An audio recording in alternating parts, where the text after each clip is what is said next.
So it's important to understand. You got to make them happy. Now, while this is true generally, this is even more so true in polygamy.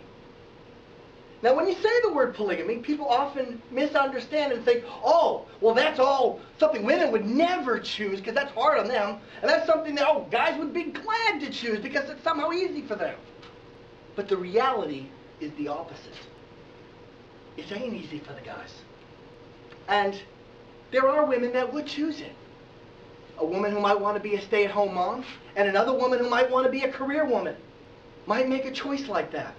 They both get what they actually choose and want. And the career woman, knowing she's got to go off maybe to travel for some business, and she knows her children are being cared for by a woman who loves those children, instead of shipping them off to some low-paid stranger at daycare, costing the family budget.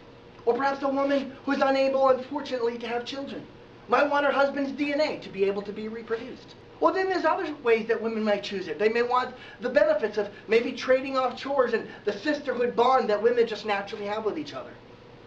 As well, they may just choose because a man cares and is good. As Dr. Joyce Brothers once said, I would rather be the third wife of a good man than the only wife of a jerk. And they may choose a man who gets it, that you got to make them happy. But for those guys out there who think, oh yeah, this is something I want to do, it ain't easy. You got to make them happy.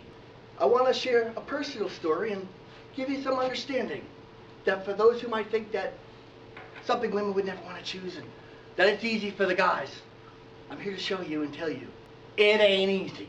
You got to make them happy. Now, to tell my story here, I'm going to talk about my legal and married wife.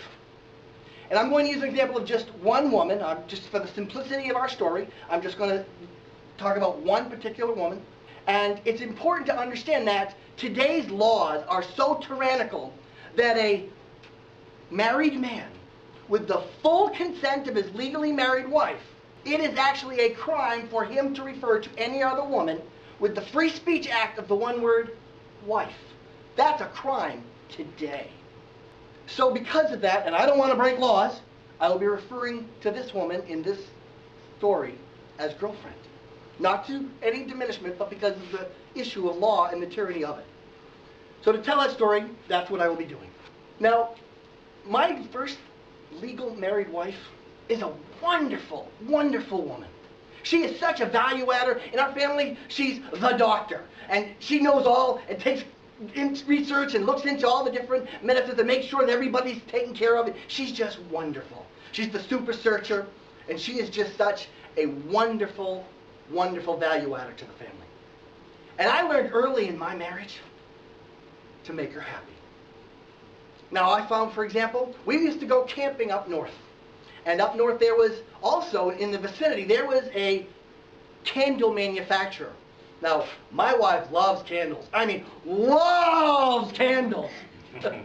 So we would go camping, and one of the things we would have to do as an excursion, we would have to go to this candle manufacturer that had the retail front. And she would buy all kinds of aroma candles, and she loved it.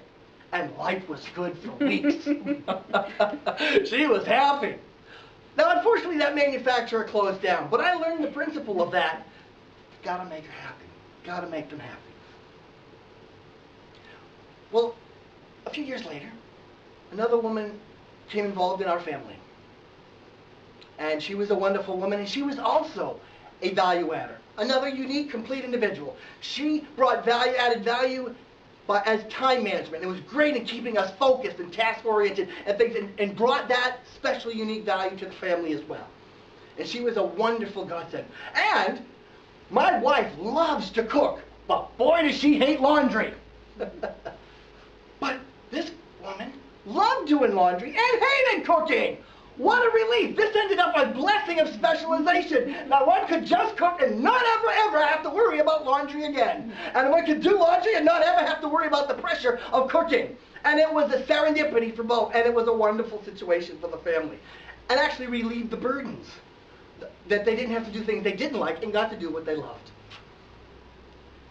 Now one spring, there was a situation left for me that I was given some things, but to do it I had to go north and separate out the good stuff from the junk. because I didn't want junk, but I'm okay. I like having good stuff. That's okay. So this became an adventure and a project for my family. 2 to 3 weekends a month, we would go up north and we would go separate. And we'd put some of the junk in the dumpster that we hired, that we didn't want to keep the junk because who wants trash, right? But definitely wanted some of the good stuff. Well, among the good stuff, there was this car. It was a used car. And if I really put my mind to it, I knew I could sell it, probably about $1,500. But I also knew in the back of my mind that I could quick sell it for $500. Because, hey, somebody would like to have a $1,500 car for $500, right? So I had that always resting in the back of my mind. Well, we would go 2 or 3 weekends a month, going up to this project, this adventure. Month after month, it's spring, becomes summer, and I'm still just not getting this car taken care of. I'd start it once in a while, make sure it's running, but I wasn't getting it taken care of. Now, I didn't know at the time, but it was starting to become a little bit of a pet peeve for the time-managing girlfriend. Because I'm not getting the job done here. I didn't realize that. She was never nagging. I definitely want to make that very clear. But then by the end of summer, the car stopped and would not start anymore. Now that added a whole new spanner in the works and other issues that have to be dealt with. And so I still procrastinated. Finally, we got to the end of fall and snow's going to be coming. And I discovered she was not happy. I recognized I now need to do something. Because sometimes making them happy is also helping them not be unhappy. And this was starting to really bug her that I had not taken care of it. And I understand. So I said, I'm going to make her happy. And so I looked up and got a junk man. And he agreed he was going to buy it for $100. So we would go up for the weekend and we would take care of this. I was going to make her happy. She was not going to have to worry about this anymore. I didn't care. I'll get rid of it for $100. I thought I had it solved. But then the news broke. The candle manufacturer had opened a new establishment south of where we lived on that weekend. And they were offering a grand opening, buy for one, get one sale. Well, you can imagine, my wife was, woohoo! Now I've got myself a dilemma. I can do this weekend and make my girlfriend happy, because I finally will get that car going. But then, that buy one, get one sale, my wife won't be too happy. I'll probably be in the doghouse for that. Or the opposite, I could cancel the weekend, make my wife happy,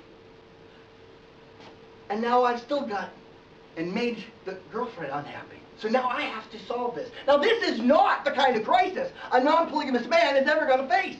I've got to do something. So I realized I'm going to try to get 2 birds with 1 stone. So I called the junk man and said, can we come up earlier? I figure we'll drive up north, get it taken done, get all finished, be able to drive back south and even further south and get it, and get both done on the same day. If only it was that easy. We, as a family, we drove up to the north to the Dunkin' Donuts in the town where it was, to where we were going to meet him actually, and he wasn't there. Uh-oh. My girlfriend, she's getting a little stressed. She goes, uh-oh. This car might not be getting gone. I'm getting stressed over here. My wife's over here. Oh my goodness, we're probably not going to get this done. I'm getting stressed in stereo! I got to solve this. I get on the phone and talk to him. I'll be there in 15 minutes. It's just a little bit of a delay. Got it taken care of. Then he arrives without a flatbed. How is he going to tow this truck away? Here we go again. My girlfriend thinks, we're not going to get this car gone today. My wife's over here. We're going to be here all day. We're not going to get down south and get the candle taken care of. Candle shop. So I'm thinking, oh my gosh, what are we going to do? He says he can solve the problem. Well, he follows me to the location. And just to help the women be at peace, I let them go take care of other things and dealing with the separating of the junk from the good stuff. I would just deal with him generally. Now this man was a foul-mouthed talker. And he was talking garbage and stuff that if this was any other situation, I would not even, I'd say, you know what, I'm out of here. I'm done with this. I'm not going to put up with this. But this isn't about me. I got to solve this problem. I got to solve it quickly. And then he says, I'll give you 75. Wait a minute. You said 100. He said, whoa, blah, blah, blah, blah. Finally, I said, why did we say 90? He finally accepts it. We're going to do it. It's all set. We've made arrangements that he'll come back to pick it up that afternoon. I have done it! The car is going to be gone! My girlfriend's happy! We loaded the car, drove south, further south, made it to the candle shop. My wife was able to get her candles. She was happy. Yay! Everybody's happy! We did it! Yes! That ain't easy! For those who think that, oh, this is something that women would never want to choose. Or, oh, for guys it's easy. Definitely something they would want to choose. The truth is, it ain't easy. You gotta make them happy. And the truth is, I'm blessed. These women choose me because they understand and are glad that I care. As frail and foolish and human as I am and will make mistakes, I try. And I will do what it takes. Because you gotta make them happy.